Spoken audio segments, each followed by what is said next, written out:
సోదరులు మీరు చూడొచ్చు మనకి ఈ సీడ్ వెరైటీ వచ్చేసి మనకి న్యూ క్రాప్ సైన్స్ వాళ్ళది ఖుషి 2222 అండి.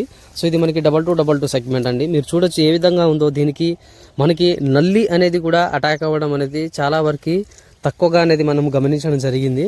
సో మీరు కంపల్సరీగా ఒక 2 ఎకరాలు కానీ అదేవిధంగా ఒక 5 ఎకరాల్లో ఉన్న రైతులైతే మీరు ఒక ఎకరానికి ఈ న్యూ క్రాప్ సైన్స్ వాళ్ళది ఖుషి 2222 వెరైటీ అనేది వేసుకోవడం ద్వారా మీకు ఖచ్చితంగా అధిక దిగుబడి అనేది రావడం జరుగుతుంది. మీకు రైతు మాటల్లో కూడా మనకి వీడియో అనేది పెట్టడం జరుగుతుంది. సో మీరు చూడొచ్చు మనకి ఏ విధంగా కూడా కనుపులు దగ్గర వచ్చి అదేవిధంగా కాపు ఏ విధంగా సెట్ అయిందో. దీనికి మనం ఆల్రెడీ ఒక కోత అనేది చేయడం జరిగింది. సో మీరు కంపల్సరీగా ఈ ఖుషి 2222 వేసుకుంటే మీకు ఖచ్చితంగా మీకు తోడుగా ఒక క్వింటా దిగుబడి అధికంగా అనేది రావడం జరుగుతుంది. సో ఇది మనకి విఆర్ అగ్రికల్చర్ సర్వీసెస్ మహబూబాబాద్లో అందుబాటులో ఉండడం జరుగుతుంది.